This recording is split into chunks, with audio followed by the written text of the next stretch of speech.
Aujourd'hui, vivre ses rêves ou rêver sa vie.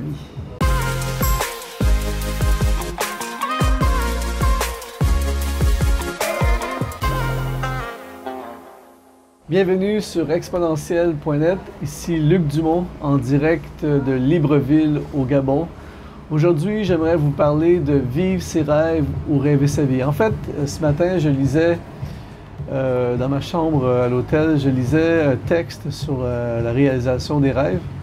Et puis ça m'a inspiré de... En fait, j'ai commencé à réfléchir et puis je me suis dit, mais pourquoi je ne réfléchirais pas à haute voix avec toutes les personnes qui me regardent, qui me suivent sur YouTube. Alors, je réfléchis avec vous alors que je suis ici ce matin par une belle journée, une belle matinée à Libreville au Gabon en Afrique. Et la question est la suivante, vivre ses rêves ou rêver sa vie?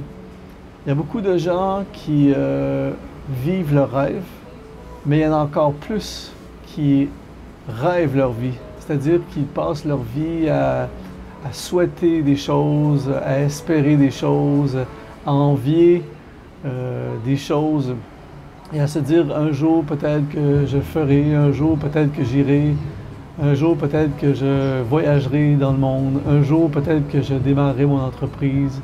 Ce serait génial qu'un jour je puisse écrire un livre ou enregistrer un album. J'aimerais tellement pouvoir travailler pour moi-même. Un jour, je ferai tel voyage. Un jour, j'irai en mission. Un jour, j'irai dans le ministère. Et toute leur vie, ces gens, ils la rêvent. Mais pendant ce temps-là, à côté, parallèlement, il y a des gens qui vivent leurs rêves et qui exécutent sur ce qu'ils espèrent, qui font des pas et des pas de foi, qui concrétisent et réalisent ce qui brûle dans leur cœur. Il y a vraiment une différence entre vivre ses rêves ou rêver sa vie. Et il y a plusieurs années, j'ai décidé de vivre mes rêves. Quand on y pense vraiment, notre passage sur la Terre est très très court. On n'est pas ici pour longtemps.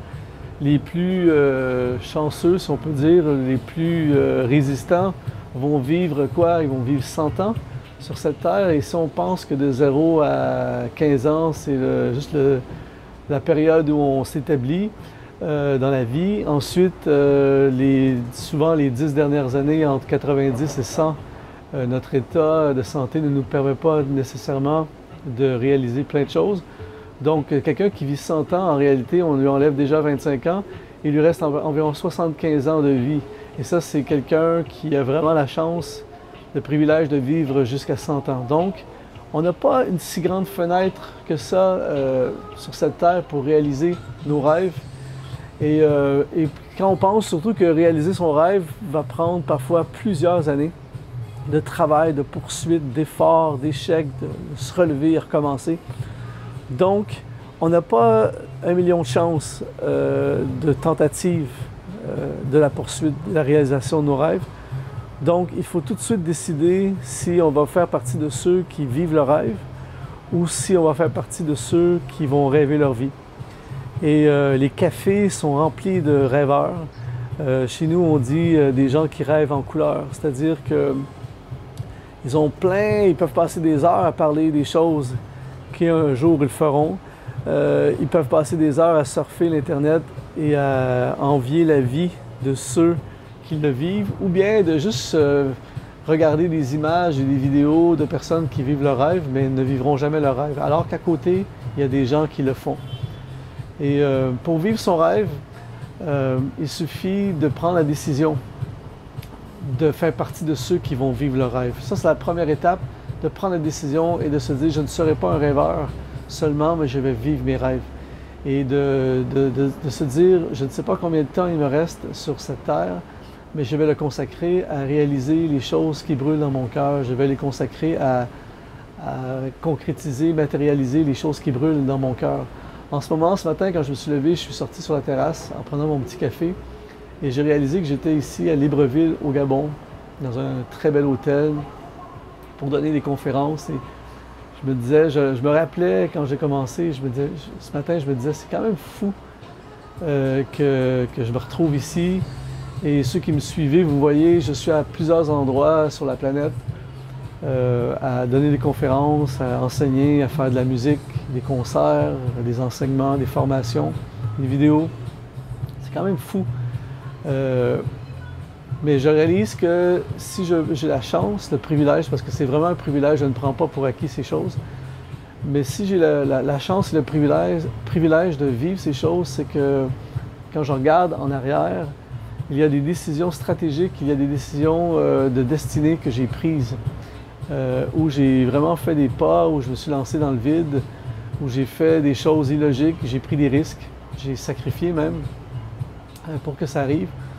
Et ça n'arrive pas du jour au lendemain, mais quand on voit la rétribution, quand on voit les bénéfices, la joie, surtout la plénitude dans notre cœur de vivre vraiment ce qu'on a envie de faire, c'est génial. Je m'accroche souvent à cette parole qui m'a vraiment touché il y a plusieurs années de John Maxwell qui avait dit « Dans la vie, on devrait faire quelque chose qu'on aime tellement faire qu'on le ferait gratuitement, mais que l'on finit par tellement bien faire que les gens nous payent pour le faire. » Et pour moi, c'est une définition de la vie. À un moment donné aussi, il y a quelqu'un qui avait dit si on avait l'assurance totale de ne pas faillir, si on était certain qu'on ne faillit pas, qu'on ne faillirait pas, qu'est-ce qu'on ferait avec notre vie? Pour moi, ça a été un élément déclencheur de vivre mes rêves. Je me suis dit, qu'est-ce qui m'empêche de poursuivre ce que j'ai vraiment envie? C'est la peur de faillir, la peur de l'échec, la peur de ce que les autres vont penser. Mais dans le fond, qu'est-ce qu'on risque? Parce que de toute façon, la vie va passer, puis un jour, on va se retrouver à la fin de notre vie, et je ne veux pas faire partie de ceux qui vont terminer leur vie dans les regrets, qui vont dire j'aurais dû le faire, j'aurais dû essayer, j'aurais dû me lancer en affaires, j'aurais dû voyager, j'aurais dû aimer plus, j'aurais dû écrire le livre, enregistrer l'album, j'aurais dû faire les études universitaires, j'aurais dû... Quand j'avais envie de le faire, j'aurais dû le faire. Mais là, tu es rendu à 98 ans, il est un peu tard pour le faire. Donc aujourd'hui, c'est la journée où tu décides de vivre tes rêves. Même si demain matin, si tu prends la décision aujourd'hui, même si demain matin, tu n'es pas en plein cœur du rêve, tu viens de déclencher quelque chose en disant « Aujourd'hui, je vis mon rêve. Aujourd'hui, je fais un plan et puis je vais le faire, l'album. » Même s'il y a des risques financiers, même si je ne suis pas certain que ça va marcher, je le fais l'album. Aujourd'hui, je deviens entrepreneur. Aujourd'hui, je me lance dans le vide. Je quitte la barque et je marche sur les eaux. Je n'ai rien à perdre, je suis en passage sur cette terre. Je ne veux pas faire partie de ceux qui vont regretter. Je veux vivre mes rêves, je ne veux pas rêver ma vie. Et aujourd'hui, c'est la réflexion que j'ai ce matin. Alors que dans quelques minutes, je vais partir pour aller faire une formation.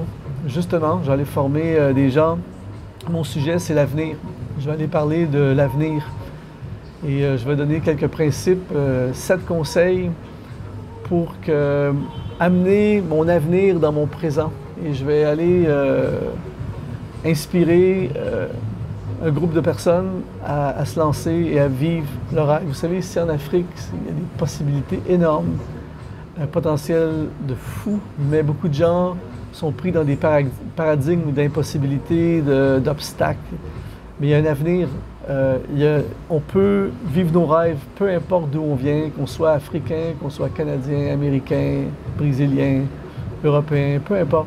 Il est possible de vivre ses rêves, de se séparer de ceux qui rêvent leur vie et de passer dans le groupe de ceux qui vivent leurs rêves. Joignez le mouvement. Joignez le groupe de ceux qui vivent leur rêve. Lancez-vous, prenez le risque, osez, ça vaut vraiment la peine. Ça vaut vraiment la peine.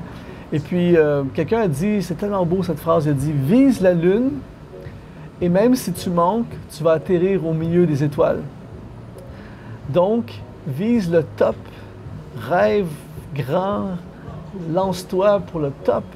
Puis finalement, si ça ne fonctionne pas parfaitement, comme tu l'espérais ou comme tu le voulais ou comme tu visais, mais tu vas quand même vivre quelque chose d'extraordinaire et tu vas quand même te retrouver dans quelque chose de glorieux. Et souvent, alors que nous poursuivons quelque chose et que nous manquons, souvent ce quelque chose est la chose qui nous conduit vers la chose que nous aurions dû toujours vivre. Alors aujourd'hui, vivre ses rêves ou rêver sa vie, je choisis de vivre mes rêves. Si tu as été inspiré par cette capsule, tu peux aller voir notre site exponentiel.net. Et aussi, je t'encourage à t'abonner à notre chaîne YouTube. Déjà, plusieurs personnes l'ont fait. Tu cliques sur s'abonner. Et tu peux aller voir également le blog sur le lien qui va apparaître ici haut. Le Vivre ses rêves ou rêver sa vie est un blog que j'ai écrit également sur exponentiel.net. Donc, tu peux t'abonner, tu peux liker et tu peux nous suivre sur notre site Internet. Alors, je vous dis merci. Ça a été un plaisir encore aujourd'hui de réfléchir à haute voix avec vous et j'espère que ça a pu vous inspirer. Je sais que pour moi, ça m'a auto-activé. Alors, à la prochaine.